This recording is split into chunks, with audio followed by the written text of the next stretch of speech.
চরণ আমার কোটি কোটি দণ্ডবত প্রণিপাত। শ্রীমদ্ ভাগবতের 11 স্কন্ধের অবধূত সংবাদ। যদু রাজার সঙ্গে অবধূতের সাক্ষাৎকার। যদু মহারাজ অবধূতকে জিজ্ঞাসা করেছিলেন, অবধূত, তুমি এমন মানসিক প্রশান্তি কোথা হতে পেলে? জগতে যাদের ধন জন সম্পদ অর্থবল বাহুবল সব রয়েছে, তারা তো এমন মানসিক শান্তি পায় না। আর এই সংসারের মধ্যে থেকে তুমি কেমন করে এমন মানসিক প্রশান্তি ভোগ করছো? চতুর্দিক অগ্নির দহনে জ্বলছে, সবারই অঙ্গ পুড়ে যাচ্ছে, আর গঙ্গা জলের মধ্যে হাতি গা ডুবিয়ে বসে আছে, অগ্নি তাকে স্পর্শ করতে পারছেন না। তাই গঙ্গাভ্যস্ত দীপ ইব, গঙ্গার জলে দেহ ডুবিয়ে থাকা হাতির মতো এই জগতে মায়ার কোনো তাপ তোমাকে স্পর্শ করছে না। মায়ার তো তাপ আছে, তিনটে তাপ: আধ্যাত্মিক, আদিদৈবিক, আদিভৌতিক।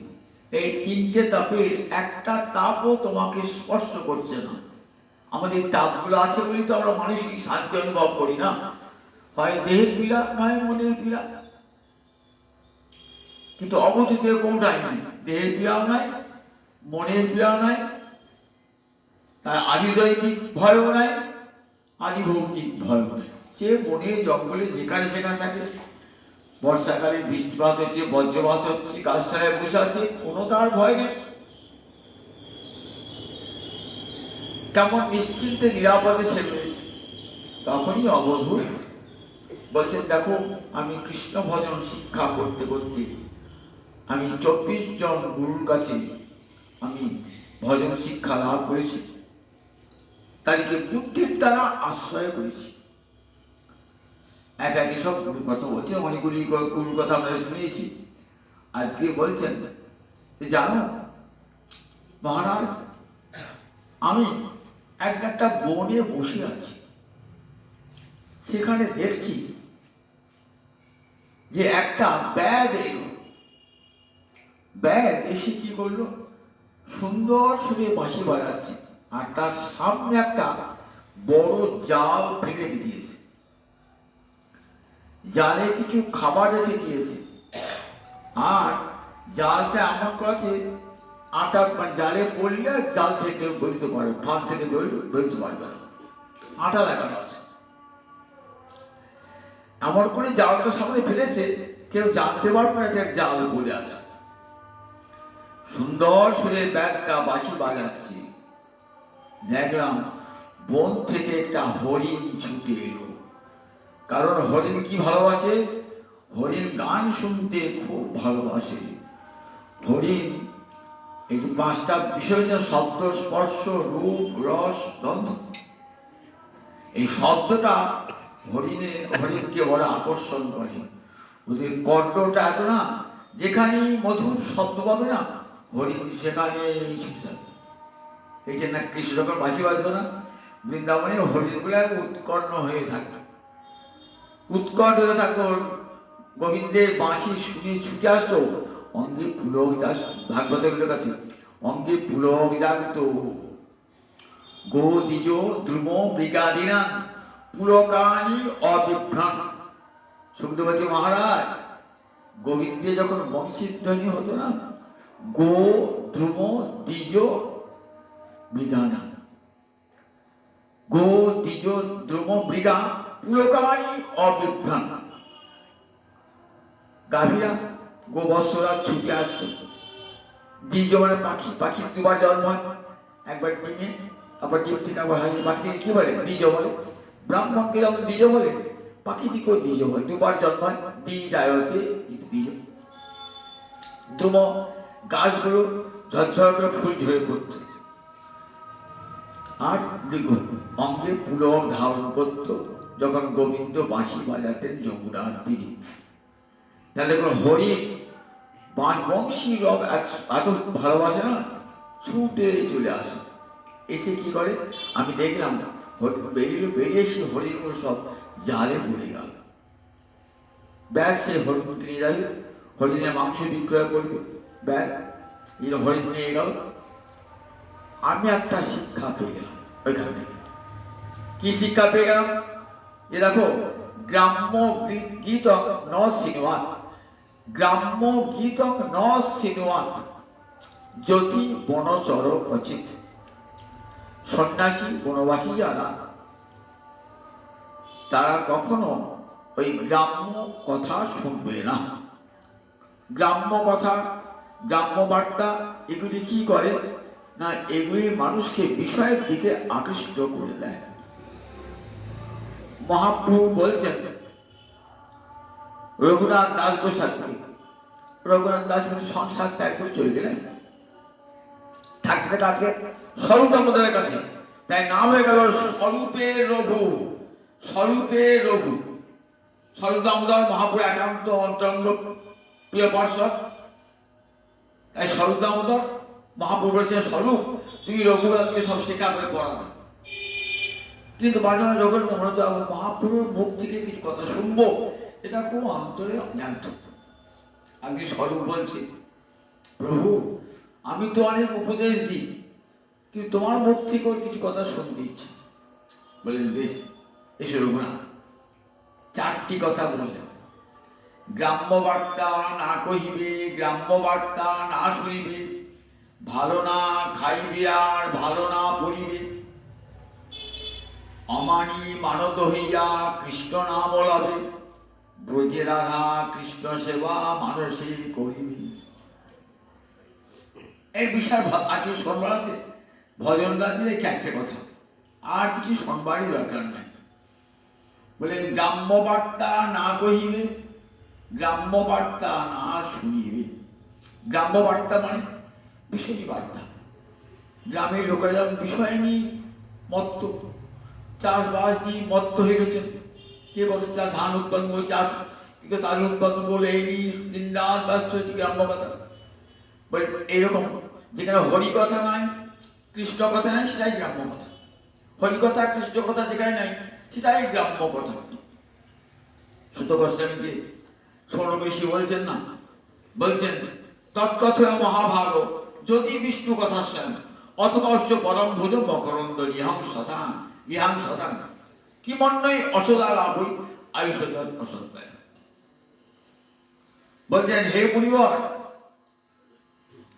যদি কৃষ্ণ আমরা কথা যদি কৃষ্ণকে অবলম্বন করে তো শুনবো। আর একটা কথা শুনতে পারি, গোবিন্দ পাদ পদ্মে মধু যারা পান করছেন তাদের কথা শুনবো। এই দুটো কথা, কৃষ্ণ কথা আর কৃষ্ণ ভক্তের কথা ছাড়া আর অন্য কোনো কথা শুনবো না। আর সব জগতে অসদা কি মনে অসদাপই আয়ুষ অসদায়, সেই কথাই মহাপ্রভু বলছে। গ্রাম্য বার্তা না কইবে, নিজেও গ্রাম্য বার্তা বলবে না, আর গ্রাম্য কথা শুনবে না। গ্রাম্য বার্তা না কইবে, গ্রাম্য বার্তা না শুনিবে, ভালো না খাইবে আর ভালো না পড়িবে। যেটুকুতে তোমার দেহটা চলে সেইটুকু আহার গ্রহণ করবে। দেহযাত্রা যাতে নির্বাহ হয় সেইটুকু আহার গ্রহণ করবে, দেহটাকে বাঁচিয়ে রাখার জন্য। দেহটাকে কেন বাঁচিয়ে রাখবো না, কৃষ্ণ ভজন করতে হবে। তো ভজন করতে হলে দেহকে কিছু আহার দিতে হবে, তবে তো ভজন হবে। আহার মানুষ বাঁচতে পারবে না, আর না বাঁচলে কেমন করে কৃষ্ণ ভজন হবে? তাহলে খাওয়ার জন্য বাঁচবো না, বাঁচবো ভজনের জন্য বাঁচবো। পৃথিবীতে অনেক কাছে খাওয়ার জন্য বাঁচে, বলে খাও দাও আনন্দ করো, ভগবান নাম করে কি হবে? এ মানুষ তো আছে অধিকাংশ মানুষ। তারা খাওয়ার জন্যই বাঁচে। বলে খাওয়ার জন্য ভজনের জন্য খাবো, খাওয়ার জন্য বাঁচবো না, বাঁচতে ভজনের জন্য। আর তার জন্য খেতে হবে, দেহটাকে ঠিক রাখতে হবে। শরীরম আদ্যম খলু ধর্ম সাধনম। কি বলছেন দেখো মহাকবি কালিদাস তার কুমার সম্ভব কাব্যে বলছে, দেবী দুর্গা পার্বতী, দেবী পার্বতী তপস্যা করছেন গৌরী সিংহে, তপস্যা করছে সুকঠোর তপস্যা মহাদেবকে পাওয়ার জন্য। মহাদেব গিয়েছেন একটা ছদ্মবেশে, ব্রহ্মচারী ছদ্মবেশে। বলছেন তুমি হে কন্যা, তুমি কার জন্য এত কঠোর তপস্যা করছো? আর তপস্যা কি নারীর ধর্ম নাকি? তপস্যা তো ঋষির ধর্ম। তা তুমি দেখো, তোমার দেখে তো তুমি সুকুয়ারি, কোন আজরত দিদি হবে, তুমি কি তপস্যা করছো? কাউকে পাওয়ার জন্য? কোন পুরুষ জগৎকে পাওয়ার জন্য? তোমাকে চেষ্টা করতে হবে যে কোনো পুরুষ জগৎ তোমাকে দেখবি, প্রতিলিপি গ্রহণ করবে, তাই জন্য তোমাকে তপস্যা করতে হবে। সেই তপস্যা করবে তোমাকে পাওয়ার জন্য। আর দেখো তুমি এখানে গাছের পাতা খেয়ে না হয়েছে দুঃখ, একটা অপর্ণা গাছের পাতা পর্যন্ত খেতেন না, যে পাতা পড়ে থাকতো গাছের সেই পাতা খেতে, কেমন তপস্যা দেখুন। সেই জন্য নাম অপর্ণা। পর্ণা মানে পাতা, গাছ থেকে ছিঁড়ে পাতা খেতেন না, গাছ থেকে ঝরে পড়ে গিয়ে সেই পাতা খেতেন, অপর্ণা।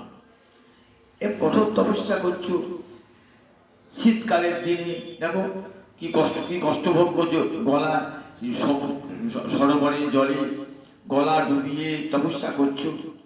দেখো শোনো কল্যাণী, শরীরম আদ্যম খলু ধর্ম সাধন। ধর্ম সাধন করতে গেলে শরীরটাকে আগে দরকার। শরীর যদি রোগ ব্যাধি যুক্ত হয়, শরীর যদি ক্ষুধার অন্ন কাতরে ক্ষুধার অন্ন না পায়, তাহলে কি হবে? রোগ ব্যাধি হবে, শরীর জীর্ণ শীর্ণ হয়ে যাবে, ভজন করতে ইচ্ছা হবে। তাই শরীরটিকে বাঁচিয়ে রাখার জন্য যেটুকু গ্রহণ এবং সেটুকু প্রসাদ গ্রহণ করলে ভালো উত্তম ব্যবস্থা হয়, প্রসাদ গ্রহণ করবে। তাই বলছেন গ্রাম্য ভালো না খাইবে আর ভালো না বলবে, যেটুকুই খাবে সেটুকু প্রসাদ করে গোবিন্দকে নিবেদন করে তার সেই প্রসাদ গ্রহণ করবে। আর ভালো না পড়িবে, যেটুকুতে গ্রাসাদ সাধন, যেটুকুতে নিজের লজ্জা নিবরণ হয় সেইটুকুই অঙ্গ বস্ত্রে গ্রহণ করবে। যাবে খুব ভালো রাখাতে হবে, সুন্দর বসন ভূষণ চাই। সুন্দর বসন ভূষণ নিয়ে কি হবে? যে দেহ আপন জ্ঞানে যত্ন করো রাত্রি দিনে, বসন ভূষণ কত বেশ, পরমাত্মা ভগবান যবে হবে অন্তর্ধান, ভস্য কি কৃমির অবশেষ।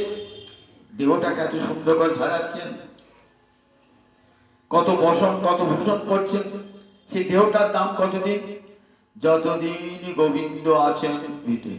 গোবিন্দ যে চলে যাবে, আপনার এই বসন ভূষণ সব পড়ে থাকবে, গায়ে অলঙ্কার যা থাকুক, আমার যতই রূপ থাকুক, ওই অঙ্গটাকে ছবে না পর্যন্ত। একদিন দুদিন থাকার পর ওটি পচে গন্ধ হয়ে যায়, দুর্গন্ধ বার হয়ে দেহটা। আর সেই দেহটাকে আমরা কত করে সাজাই, সবাই বলে, পাড়া লোকেরা বলবে, বাড়ির লোকেরা বলবে, তাড়াতাড়ি মরাটাকে শ্মশানে নিয়ে যাও। তাহলে দেখুন এই দেহটার দাম কতক্ষণ? যতক্ষণ গোবিন্দ আছেন। যে চলে গেল গোবিন্দ দেহ থেকে, আর দেহের কোনো মূল্য নয়। তাহলে যে দেহ আপন জ্ঞানে যত্ন করো রাত্রি দিনে, বসন ভূষণ কত বেশ, পরমাত্মা ভগবান যবে হবে অন্তর্দান, ভস্য কীটি কৃমি অবশেষ। তারপর দেহের পরিণতি কি? ছাই হয়ে যায়, মুঠো ছাই। যদি কবর দেয়, পোকা মাকড় হয়ে মাটি হয়ে মিশে যাবে। আমার দেহের পঞ্চভূতের সঙ্গে মিশে যাবে। তাহলে সেই দেহটা শুধু বাঁচিয়ে রাখবো কেন? ভজনের জন্য দেহটার দরকার। মানব দেহটা ভগবান দুর্লভ, মানব জন্ম গোবিন্দের করুণার দান। এই দেহটা বাঁচিয়ে রাখতে যতদিন আমার ভজন সিদ্ধি না হচ্ছে, ততদিন আমাকে দেহটা বাঁচিয়ে রাখতে হবে। তাই ভালো না খাইবে আর ভালো না পড়িবে, আর অমানি মানব হইয়া কৃষ্ণ নাম রবে।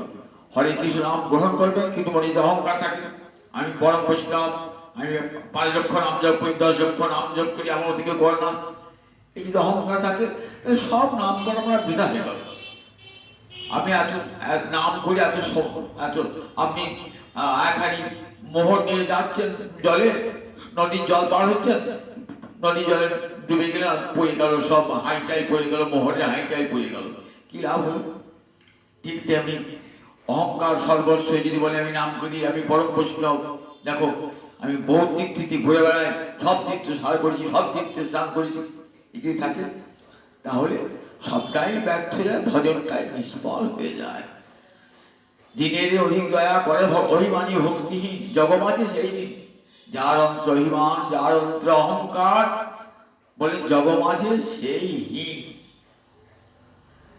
তাই বলে আমারই মানদ হইয়া কৃষ্ণ নাম রবে, কৃষ্ণ নাম করবে, কিন্তু মানে ভাবে আমার কিছুই হলো না, আমার কিছুই হলো না। ভিখারি ভিক্ষা করতে বেরিয়ে যে দেখে আমার থলে ভর্তি হয়ে গেছে, আছে ভিক্ষা করবে? যদি জানে আমার থলেটা খালি আছে, আরো 5 বাড়ি যাবে। সবসময় অভাব জাগিয়ে রাখতে হবে নিজেকে, আমার কিছুই হলো না, এমন দুর্লভ মানব জন্ম পেলাম, কিছুই ভজন করতে পারলাম না, এই মনে ভাব সবসময়। আমার বা মান কিসে? আমাকে কে মান দেবে? আমি কি মানের যোগ্য লোক নাকি আমাকে মান দেবে? আমার কোনো মান চাই না, অপরকে মান দেবে। হ্যাঁ, আপনি আমার চেয়ে অনেক বড়, সত্যি তো, আমি আপনার চরণের তলে পড়ে থাকবো, আপনি আমার নখের যোগ্য নয়, আপনি এমনি করে সকলকে সম্মান দান করতে হবে। আর ব্রজে রাধা কৃষ্ণ সেবা মানসে করিব, মনে মনে ভাববে আমি তো রাধা রানীর চরণের দাসী, তার সেবাই তো আমার জীবনের একমাত্র কাম্য। আহিরি গোপীর ঘরে কবে বা আমার জন্ম হবে, আহিরি গোপীর ঘরে কবে আমি তনয়া হইয়া জন্মিব। মনোহর ঠাকুর বলছেন না, সেদিন আমার কবে হবে, যেদিন গুরুদেবের দেওয়া মঞ্জুর দেহ আমার সিদ্ধি লাভ করবে, যেদিন গিয়ে আমি ব্রজের ঘরে আমার গুরুদেবের দেহটি প্রাপ্ত হব, আহিরি গোপীর ঘরে জন্ম হব, রাধা গোবিন্দের যুগল সেবা পাবো, সেদিন আমার মানব জন্ম সার্থক হয়ে যাবে। মানুষের সেবা করতে পারে কি হবে? মানুষে করছেন তো, একদিন সেটা দেখবেন সার্থক হয়ে যাবে। কবে? যেটা মানুষে করছেন সেটা বাস্তব জগতে পেয়ে যাবেন, সেই দেহটা পেয়ে যাবেন। বলছেন এটা কল্পনা নয়, সাধনে ভাবিবে যাহা, সিদ্ধ দেহে ভাবে তাহা। এতে ব্রজের ভজন, আমরা এখানে যে ভজন করি সেই ভজনটা পূর্ণতা প্রাপ্ত হয় কোথায় না? ব্রজের মঞ্জুরি ভজনী। এটি আমাদের মহাপ্রভুর পরম দান। রাধা পদ সুধা রাশি, তাহাতে করিলা দাসী, গোরা পদে বাঁধি দিলা চিত। গুরুদেব দীক্ষা দান করে কি করলেন? রাধা পদ সুধা রাশি, তাহাতে করিলা দাসী, রাধারানীর চরণ আমাকে দাসী করিলেন, আর সেই সঙ্গে গৌরহরির চরণে আমাকে বেঁধেলেন। আর গৌরহরি দাম পড়ে নিয়ে যাবে, আর শ্রীরাধা রমণ সহ দেখাইলা কুঞ্জ গ্রহ, দেখাইলা কুঞ্জ গৃহ, আর জানাইলা উভয়ের পিড়িত। আর কি করেন গুরুদেব না? দেখিয়ে দিলেন, দেখো ওই কুঞ্জ সেবা, রাধা গোবিন্দ যুগল আছেন, ওই যুগল সেবাই তোমার প্রাপ্য। রাধা গোবিন্দ যুগল সেবা, আর তাদের কেমন কেমন তাদের যুগল পিড়িতি। রূপ রঘুনাথ পদে হোক মোর আকুতি, কবে হাম বুঝব সে যুগল পিড়িতি। ডক্টর ঠাকুর বলছেন এগুলো সব বোঝবার কথা তো। রূপ রঘুনাথ পদে হোক বড় আকুতি, রূপ গোস্বামী পাদি এই ভজন পথের দিশা দিয়েছে, রঘুনাথ সেই পথ ধরেই চলেছে, রঘুনাথ গোস্বামী।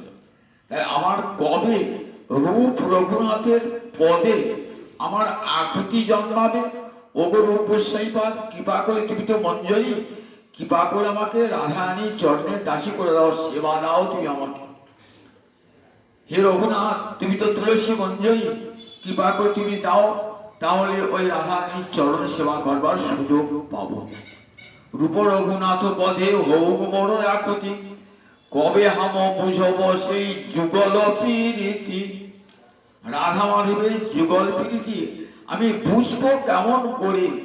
আমার গুরুদেব যদি কৃপা করে আমাকে সেই মঞ্জ দেহদানে ধন্য করেন, আমাকে দেখিয়ে দেন সেই কুঞ্জ গৃহ।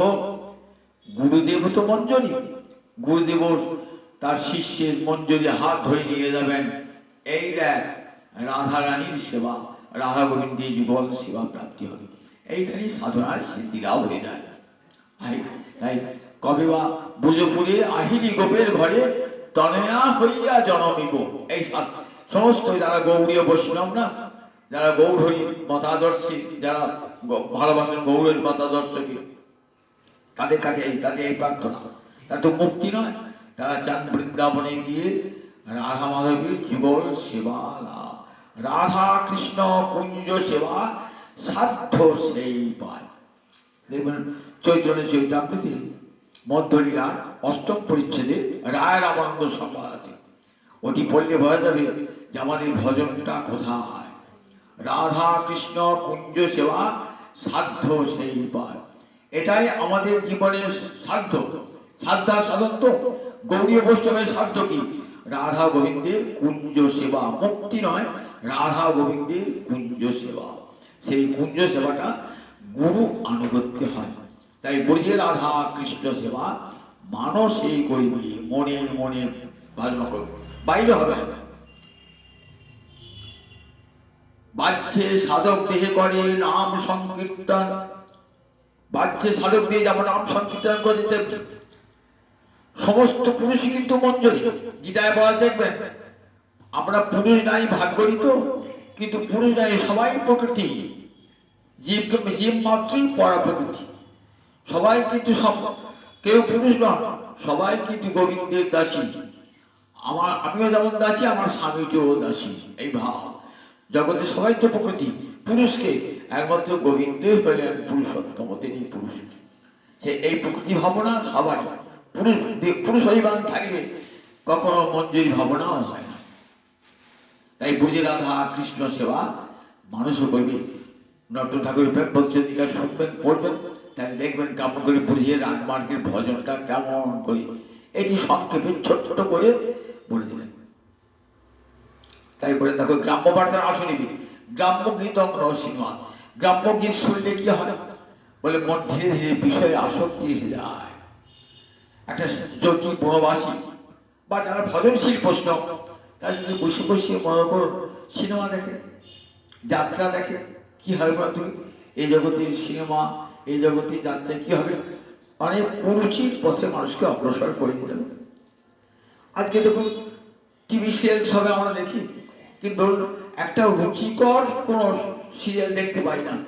কোথায় রবীন্দ্রনাথ, বঙ্কিমচন্দ্র, শরৎচন্দ্র, এদের বইগুলো তো একটা রুচিশীল ছিল, অনেক উচ্চ মার্জিত ছিল। একটা সেরকম বই আছে নাই।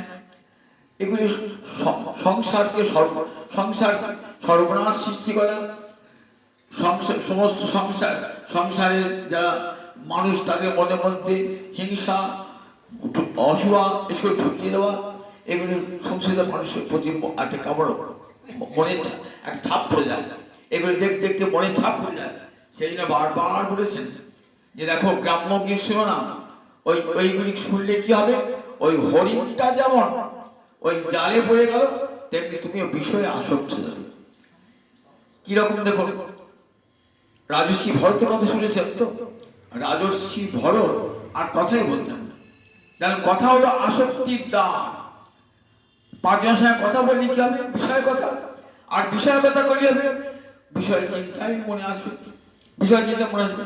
সেটা নির্জনে থাকতেন, কারোর সঙ্গে থাকতেন না, কারোর সঙ্গে কথা বলতেন না। লোকের কথা বলতে আসবে বলে কি ভাবতেন?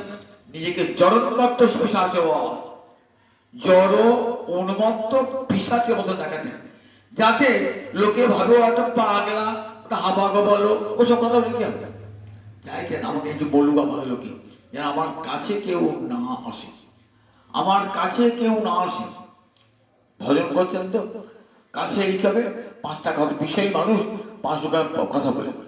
একটা গল্প শোনায়, গল্পটি আছে বিজয় কৃষ্ণ গোস্বামী সদ্গুরু গ্রন্থে, সদ্গুরু প্রসঙ্গ গ্রন্থে।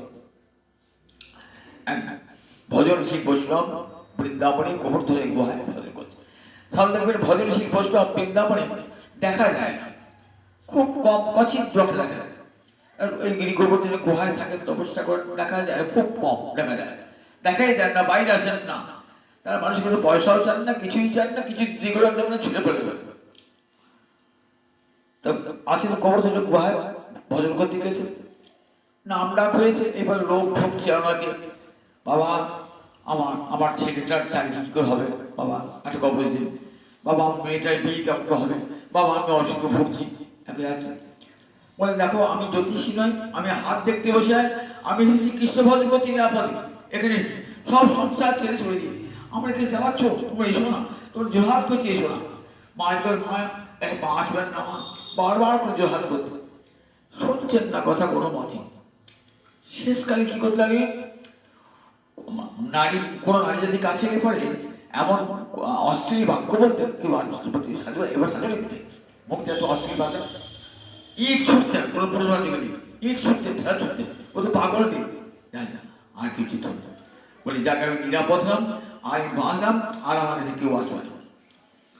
ভজনশীল মানুষ তাই করে, যে দেখুন আমার সাধু লেগে কি করি, তার ভজনটাকে নষ্ট করি, গ্রামের মাঝে ঢুকলি না, পাঁচজনের আমাদের ঢুকলি, সাধুকে নষ্ট করে, সেও দেখবে সিনেমা দেখছে, যাত্রা দেখছে, আমার মানুষের মতিন হয়ে গেছে, মানুষের মতিন হয়ে গেছে, গ্রাম্য কথা শুনতে শুনতে সেও বসে বসে ওই টিভিতে সিরিয়াল দেখছে, বসে ঘন্টার পর ঘন্টা দেখছে। আর সাধু মানুষ, সন্ন্যাসী মানুষ ভজন করবে কি, হাতে মালাটা রয়েছে ওঠে, মনে টিভিটা দেখছে, খুলি করে দেখছে, হাতে মালা করছে, একবারে কিছু বলি আবার দেখছে, আবার কিছু দেখছে, ভজন হয়, ভজন হয় কি, তাহলে কোনো ভজন মানে মিথ্যা হবে। সেই বলছি গ্রাম্য গীত সিনেমা, কখনো গ্রাম্য গীত শুনবে না, শুনলে পারে কেমন হবে না, ঠিক নিজের বলে তোমার হরিণটা আমার মৃত্যু হয়ে গেল, তোমার তো এমনি মৃত্যু হলো, মৃত্যু হবে কি করে, বলেন ভগবত বিস্মৃতি তো মৃত্যু, ভগবানকে ভুলে থাকাটাই তো মৃত্যু, ভগবত মৃত্যুর অত্যন্ত বিস্মৃতি। মৃত্যু কাকে বলে, ভগবানকে ভুলে থাকাটাই মৃত্যু হয়ে থাকে। একটা মানুষ, যার ছেলে পাগল হয়েছে, পাগল হয়ে সে বাবা মায়ের কাছ থেকে সে চলে এসে গ্রামে গ্রামে এখানে ঘুরে বেড়াচ্ছে, কোথায় ফুটপাতে পড়ে আছে, কোথায় গাছতলায় পড়ে আছে, কারো বাড়ির ছাঁচতলায় পড়ে আছে। আমরা যদি মন হয় দয়া হলেও দুটি খেতে দিলেন না, রাত বিরেতে পড়ে থাকলো, এমনি করে দেখতে দেখতে যদি সাধু মানুষ দেখে, আহা এই ছেলেটা কি রে, অসহায় পড়েছে, কোন খেতে পায় না, তখন ছেলে, তোর বাবার নাম কি, তোর বাড়ি কোথা, ছেলে তো সব ভুলে গেছে, সে নিজের নামও বলতে পারে না, বাবার নামও বলতে পারে না, বাড়ির নামও বলতে পারে, কিছুই বলতে পারে না। বলা ছেলে তো মাথা খারাপ আছে, কাজ নিয়ে নিজের বাড়িতে নিয়ে গেলেন, বাড়িতে নিয়ে গিয়ে খাইয়ে পড়িয়ে সুস্থ করলেন, দেখলেন না ছেলেটা মাথা খারাপ, তো নিজের বাড়ির নাম বলতে পারছে না, নিয়ে গেলেন ডাক্তার কাছে, নিয়ে গেলেন চিকিৎসা করালেন, মানসিক রোগী হয়ে গেছে, চিকিৎসা করালেন, বলে বল তো তোর বাবার নাম কি বল, তোর মায়ের নাম কি বল, তোর বাড়ি কোথায় বল, কোন জেলা বল, এবার সব যখন ছেলেটা আস্তে আস্তে বলতে হলো, তখন তার বাবার কাছে ফিরিয়ে দিয়ে, তখন তার বাবার কেমন অবস্থায় বললো কি, আমার ছেলেকে আমি খুঁজে পেয়েছি, খুব আনন্দ হবে, কি নেবে বলো, বলে কিছুতে নেবার জন্য আসি না, ছেলেকে বাবার কাছে ফিরিয়ে দিলাম, বাবার আনন্দ হলো, সেদিকে আমার আনন্দ, অর্থাৎ বাবা আমারও আনন্দ হলো। তাহলে এই বাবাটি কে বলতে পারি, গুরুদেব হলেন সেই বাবা, যে ছেলে হারিয়ে গেছে না, সংসারে হারিয়ে গেছে, মায়ার জগতে সে গোবিন্দকে ভুলে গেছে, আমরা তো গোবিন্দের সন্তান, আমি তো সুপুত্রা, আমি তো সন্তান, ভুলে গেছি, জানি না, তাই কত দুঃখ কত কষ্ট পাচ্ছি, তাই আমি শ্বাসতলায় গাছতলায় যদি খাবার জন্য ছুটে বেড়াচ্ছি, সারা দিন রাত কত মানসিক সন্তাপ ভোগ করছি, দৈহিক পীড়া ভোগ করছি, এমনি করে মায়ার জগতে পড়ে কেউ কি সুখে থাকে নাকি, কত দুঃখে কষ্ট রয়েছে, সেদিকে গুরুদেবের দয়া হয়, আহা দেখ এত দুঃখ কষ্ট পাচ্ছি, গোবিন্দের সন্তান, তোর দুঃখ কোথায়, কোথায় দুঃখ, দুঃখ কোথাও নাই, এই জগতে সব সুখ সুখের জগৎ, মধু বাতারিতায়তি মধু খরমতি সিন্ধব, বেদে ঋষি দেখছেন, কোথায় দুঃখ রে, কোথায় দুঃখ নয়, কোথাও অসুখ নাই, সর্বত্র সুখ এক, তুই সুখটা নিজের দুঃখটা নিজে মনে ডেকে নিয়েছিস, তাই দুঃখ এসেছে, বেদে ঋষি। গুরুদেব ঠিক সেই রকম তো, গুরুদেব বলেন দেখ আমি তোকে সুখের সন্ধান দিচ্ছি, যতক্ষণ বাবার কাছে ফিরে না যাবি, ছেলে যখন সুখ পায় না, ততদিন বিশ্বপিতা গোবিন্দের কাছে যতদিন ফিরে না যাচ্ছি ততদিন সুখলাভ হবে না। কিন্তু ছেলে তো মাথা খারাপ, সে বল দেখো আমার কে আমার বিশ্বপিতা, কে আমার পিতা সে জানে না, সে তো ফুল, নিজের বাড়ির ঠিকানাও বলতে পারে না, ওইটাই তো আমার আসল বাড়ি। তখন গুরুদেব কি করেন, গুরুদেব তাকে হরিকথা কর্ণে দীক্ষা দিয়ে হরিকথা শুনিয়ে শুনিয়ে শুনিয়ে শুনিয়ে সুস্থ করে তোলেন। সুস্থ করে তোলে কি করেন, তখন নিয়ে গিয়ে গোবিন্দ চরণ বলে পুছিয়ে দেন। তখন কেমন অবস্থা হবে দেখুন, সুখদেব বলছেন মুক্ত সর্ব পরিক্লেশ পান্থ সরণমিত। কেমন সুন্দর ভাগবত উদাহরণ।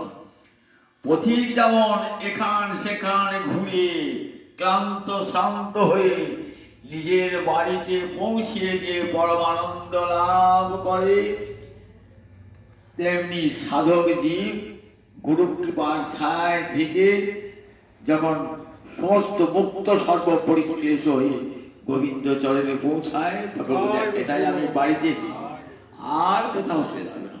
ওরে বাবা, দিনের পর দিন ঘুরেছি, রাত্রির পর রাত্রি ঘুরেছি, একবার ট্রেনে চলো, একবার বাসে চলো, একবার নৌকায় চলো, একবার অটোয় চলো, একবার টোটোয় চলো, ঘুরে ঘুরে আর লাগেজ দিয়ে ঘুরে ঘুরে মোট পালকি বই মোট পুটুলি বইতে বইতে জীবনটা শেষ হয়ে গেল। কোথাও খেতে পেয়েছি, কোথাও খেতে পাই না। এইবার শেষকালে যখন বসলাম, মায়ের কাছে বসলাম, বাবার কাছে বসলাম, তখন কত আনন্দ হলো নন্দকিনী। তখন আর যাচ্ছি না, পান্থ মুক্ত সর্ব পরিক্লেশ। আর আমার আবার বাইরে বেরোচ্ছে না, এত কষ্ট ধকল সহ্য করেছি। আমার জীবন, মানুষের জীবনটা তো একটা যাত্রা, সেই আরম্ভ করেছি, আমি চলছি, কবে যে যাবো জানি না। একটার পর একটা পড়লা পুল্লি নিয়ে ছুটছি, সঙ্গে স্ত্রী পুত্র সব আছে, পড়লা পুল্লি। একবার স্টেশনে নামছি, আবার অন্য ট্রেন ধরছি, আবার স্টেশন থেকে নামছি, আবার বাস ধরছি। একবার মানুষ হচ্ছি, একবার পুরুষ হচ্ছি, একবার নারী হচ্ছি, একবার ব্রাহ্মণ হচ্ছি, একবার চণ্ডাল হচ্ছি, কত মূর্তি ধারণ করছি, পশু হচ্ছি, পাখি হচ্ছি, এমনি করতে ঘুরতে ঘুরতে ঘুরতে ঘুরতে গোবিন্দ চরণে যদি পৌঁছে যাবো নিজের বাড়িতে ফিরে যাবো। মন চলো নিজ নিকেতনে। নিজ নিকেতন পাচ্ছি না তো, নিজের নিকেতন নিজের বাড়িতে না থাকে কি হয়, সুখ পাওয়া যায়? নিজের বাড়িতে যে সুখটা, যত বড় আত্মীয় কাজ না কেন সে সুখ কোনো মতেই হবে, যত বড় হোক না কেন। নিজে যে বিছানা নিয়ে শুয়ে থাকেন সেই বিছানা ছাড়া অন্য কোথাও শুতে ইচ্ছা হবে, নিজে যে ঘরটি থাকেন সেই ঘরটি ছাড়া কোথাও এত শক্তি পাবেন না। তাহলে আমার নিজের বাড়িটি গোবিন্দের চরণে আমার নিজের বাড়ি, সেখানে যতক্ষণ না যাচ্ছি ততক্ষণ সুখ পাওয়া যায়। তাই এমনি করে আমার নিজের মৃত্যু নিজে দিকে নিয়েছি। মৃত্যুর অত্যন্ত বিস্মৃতি, ভগবানকে ভুলে থাকাই তো মৃত্যু। ছেলেটা যে রাস্তায় আছে ঘুরে বেড়াচ্ছে, এটাই তো মৃত্যু। কি বেঁচে থাকা বলে নাকি? জীবন পরিতহ হয়ে থাকা। এতটুকু সুখ পাচ্ছি না, শান্তি পাচ্ছি না। সুখ বাড়ি সেখানে একটুকু কি বেছানা আছে, কাঁটা বেছানা আছে। মরুভূমিতে ক্ষুধা পাচ্ছে, উঠ গিয়ে কাঁটা খাচ্ছে, আর গড়গড় মুখ দিয়ে রক্ত বেরোচ্ছে। নিষেধ করে সে শুনবে না, আবার গিয়ে সে কাঁটা গাছি খাচ্ছে, মুখ দিয়ে রক্ত বার হচ্ছে। আমাদের সংসারে জ্বালায় যেও না, সাধুরা গুরুরা বারবার উপদেশ করছেন, কিন্তু চোরা না শোনে ধর্মের কাহিনী, আবার সে যাচ্ছে সেখানে। সেখানে গিয়ে কত দুঃখ, উটের মতো কত দুঃখ কত কষ্ট পাচ্ছে। এমনি করি সাধু গুরু উপদেশকে তোয়াক্কা না করে আমরা এমনি করি সংসারের পথে চলেছি। ফলে জীবনে চরম দুঃখ ভোগ করতে হচ্ছে। তাই বলছেন আমি একটা শিক্ষা পেলাম, হরিণ তুমি আমাকে তুমি আজ থেকে তুমি আমার গুরু হয়ে গেলে, আজ থেকে আমি গুরু পদে বরণ করলাম, তুমি শিক্ষা দিয়ে দেখো আমি নিজের মৃত্যু নিজেই ডেকে এনেছি। নিজের মৃত্যু ওই যে বাঁশির সুরে যে নাচতাম, তাহলে আমার জীবনটা আমি ফাঁকে পড়তাম না, আমার মৃত্যু হতো না। আমার নিজের মৃত্যু নিজে ডেকে আনি। দেখো সংসারে থেকে গ্রাম্য গীত শুনে বিষয় কথা শুনতে শুনতে বিষয় আসক্ত হয়ে যায়। সংঘাত সঞ্জায়তি কাম কামাৎ ক্রোধ বিজায়তি ক্রোধাৎ ভবতি সম্মোহ সম্মোহাৎ স্মৃতিবুদ্ধম স্মৃতিভংসাৎ বুদ্ধিনাশ বুদ্ধিনাশাৎ বিনশ্য। গীতাতে কেমন সুন্দর করে বলেছে দেখুন। বিষয় চিন্তা করলে মানুষের কেমন হয় বলুন দেখুন। ধ্যায়ত বিষয় বিষয়ের সঙ্গে থাকলে কি হবে? বিষয় চিন্তার ধ্যান হবে, তাকে কি আসক্তি হবে। পাঁচটা বিষয়ের কথা শুনতে শুনতে বিষয়ে মন চলে গেল। অমুকে এত কোটি টাকা আছে, অমুকে এত বাড়ি আছে, এইটি শুনছে কথা শুনে আমারও হোক মনে হবে। ওর ছেলেটা ভালো চাকরি পেয়েছে, ওর ছেলেটা ভালো রেখেছে, রেজাল্ট করেছে, আমার হোক। এমনি করতে করতে বিষয় আসক্তি জন্মাবে। ধ্যায় বিষয় সংগস্তে সুপ্রায়ত আসক্তি। তাতে কি হয়? কামনা বৃদ্ধি প্রাপ্ত হবে। আসক্তি হেরি কামনা হয়, আমার হোক, এই বাঞ্ছা। আমার কামনাকে যদি কেউ বাধা দেয়, তার প্রতি আমার ক্রোধ চলে আসে। কেন তুই আমার কামনায় বাধা দিয়েছিস? তার প্রতি ক্রোধ আসে। ক্রোধ থেকে কি হয়? সম্মোহ, সম্যক মোহ এসে যায়। আমি এটা করবই। আমার তো জ্ঞান গম্য থাকে না, সেটা করতে গেলে আমার হয়তো অনেক অমঙ্গল হতে পারে। স্মৃতিনাশ হয়ে যায়, স্মৃতিভ্রংশ হয়ে যায়। আমি একটা বড় বাড়ির ছেলে, আমি লেখাপড়া জানা পণ্ডিত, এই জ্ঞানও থাকে না তখন। স্মৃতিভ্রংশ, বুদ্ধি না, কোনটা ভালো কোনটা মন্দ বিচার কেন থাকে না, বুদ্ধি নাশ হয়ে যায়। আর বুদ্ধি নাশের ফলে শেষকালে জীবনে বিপর্যয়। বুদ্ধি নাশের পড়াশোনা একবার বিনাশ হয়ে যায় জীবনে, বিনাশ বিনাশ। এমনি করে আমরা জীবনে বিনাশ গেছি, কাম ক্রোধে দাস হয়ে তার লাথি খাচ্ছি দিবারাত্রি। চৈতন্য কবিরাজ গোস্বামী বলেছেন, অতএব মায়া পিশাচি তার গলায় বেরিল। মায়া পিশাচি ব্রহ্মাণ্ড ভবিত হইতে আমরা ঘুরছি, কতবার ঘুরছি। মায়া পিশাচি এসে আমাদের আক্রমণ করেছে, আমাকে মায়া পিশাচি আক্রমণ করে আমার জীবনে বিপর্যয় ঘটিয়ে দিয়েছে। যদি ব্রহ্মাণ্ড ভবিতে ভবিতে কোনো সাধু বৈদ্য পায়, ব্রহ্মাণ্ড ঘুরতে ঘুরতে কোনো সাধু বৈদ্য এসে যায়, তখন কি করবেন? মায়া পিশাচ, ভূত তো ঘাট থেকে নামবে না। ভূত পায় না, ভূতে পাওয়া পড়ে না। দেখবি সে ভূতের মতনই কথা বলছে সব। কেউ ডাক্তার বদ্যি ওষুধ দিয়ে সারাতে পারে না। ওঝা এসে ঝাড়ে, ভূত ঝাড়ে। দেখবেন সে ভূতের মতনই কথা বলছে, ভূতের মতনই খাচ্ছে, ভূতের মতনই বেড়াচ্ছে। আমাদেরকে সে মায়া পিশাচ। কিরকম? আমরা নিজের পরিচয় বলতে পারছি না। আমি ব্রাহ্মণ, আমি শিক্ষক, আমি উকিল, আমি ডাক্তার, আমি হাকিম। ভূতের মতো কথা বলছি সব। বলছি গুরুদেব হাসেন, তুমি কিছু নও, তুমি ডাক্তার নও, তুমি উকিল নও, তুমি হাকিমও নও, তুমি ব্রাহ্মণ নও। তুমি কে? তুমি নিত্যকালের কৃষ্ণ। এই পরিচয় তোমার। এই ভূতটা ঘাট থেকে নামাতে হবে তো। কে নামাবেন? ব্রহ্মাণ্ড ভূমি যদি সাধু বৈদ্য পায়, যদি কোনো সাধু বৈদ্য আসেন, গুরুদেব আসেন, কর্ণে মন্ত্র দিয়ে এই ভূতটাকে নামিয়ে দেয়। আমি তো আর কেউ নই, আমি কৃষ্ণদাস। এইটাই আমার আসল পরিচয়। নিত্য কৃষ্ণ জীবের স্বরূপ হয়। মহাপ্রভু বলছেন না, জীবের স্বরূপ। সেই সনাতন শিক্ষাতে পড়েছেন, জীবের স্বরূপ হয় নিত্য কৃষ্ণদাস। জীব তো একদিনের দুদিন নয়, নিত্যকালের কৃষ্ণদাস। নিত্যকালের জীবের স্বরূপ বলে জীব নিত্য, ভগবানও নিত্য। জীবের তো মৃত্যু নাই। জীব দেহ পরিবর্তন হয়, একটা দেহ থেকে একটা দেহে যায়, জীবের কোনো মৃত্যু হয় না। জীব, কারণ ভগবান নিত্য, তার অংশটাও নিত্য, অংশ জীব শুধু দেহ পরিগ্রহ করে। ওই যে যাত্রা বলে না, একটা জায়গা থেকে আর একটা জায়গা যাওয়া, একটা দেহ থেকে আর একটা দেহ। দেহটা তো ব্রহ্মপুর, দেহটা থাকবার জায়গা। আমরা যে বলি শান্তিপুর, রাধাকৃষ্ণপুর বলি, পুর মানে নগর থাকা, তিনি ব্রহ্মপুর। এই দেহটা ব্রহ্মপুর, এখানে কে থাকেন? ব্রহ্ম থাকেন, ভগবান শিব নিজেও থাকেন, আবার তার অংশ জীবাত্মাও থাকেন, রয়েছে ব্রহ্মপুর। 9টা দ্বার যুক্ত এই দেহ ব্রহ্মপুরে রয়েছে। একটা পুর থেকে আর একটা পুরে গেল। ওই যে বললাম জীবনটা একটা জার্নি, একটা জায়গা থেকে একটা জায়গায় যাচ্ছে, একটা দেহ থেকে আর একটা দেহ। একটা কারণ যতদিন কর্মফল শেষ না হচ্ছে, ততদিন এই আশা আর যাওয়া, আশা আর যাওয়া শেষ আর হবে না। যেদিন কর্মফল শেষ হয়ে যাবে, কর্মফল ধ্বংস হয়ে যাবে, সেদিন গোবিন্দ নিজ নিকেতনে পৌঁছে যাবে। বেদে ঋষি বলতে রাখো, বিদ্যতে হৃদয়বন্থী ছিদ্যন্তে সর্বসংশয়া কিয়ন্তে চাস্য কর্মাণি তস্মিন দৃষ্টি বরাবরে। কোন দিন এই কর্মফল শেষ হবে? কর্মাণি কিয়ন্তে, কর্ম ক্ষয় পেয়ে ধ্বংস হবে কোন দিন? তস্মিন দৃষ্টি, সেই ভগবান শিহরি, যিনি পরাবরস্থ পুরুষ, যিনি সেই ভগবানকে যেদিন দর্শন হবে, ভগবৎ সাক্ষাৎকার হবে, বিষ্ণু পরমে পদে মধ্য উৎস। সব সুখ সেদিনই করায়ত্ত হবে।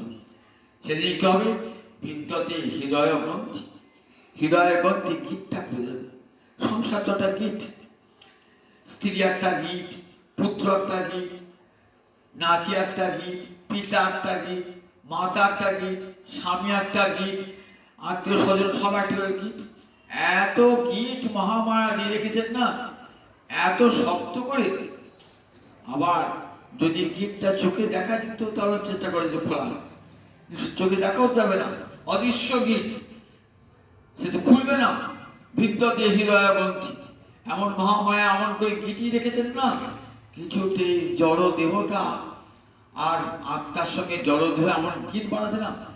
দেহটা কি মানে আত্মা, দেহটা কি মানে আত্মা।